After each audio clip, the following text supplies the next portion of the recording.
дар толори Кумитаи ҳолатҳои фавқулода ва мудофиаи гражданӣ назди ҳукумати ҷумҳурии Тоҷикистон бахшида ба 33-умин солгарди таъсисёбии Қувваҳои мусаллаҳи Ҷумҳурии Тоҷикистон ҷамъомади идона баргузор гардид.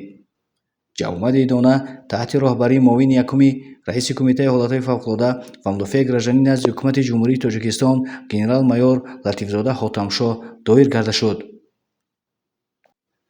Генерал-майёр Латифзода Ҳотамшоҳ аз дастовардҳои даврони истиқлоли давлатии Ҷумҳурии Тоҷикистон ёдоварӣ намуда қайд намуданд, ки ҳама дастовардҳои даврони истиқлоли кишварро метавон натиҷаи заҳматҳои сарфармондеҳи олии Қувваҳои мусаллаҳ генерали артиш муҳтарам Аймомадраҳмон арзёбӣ намуд.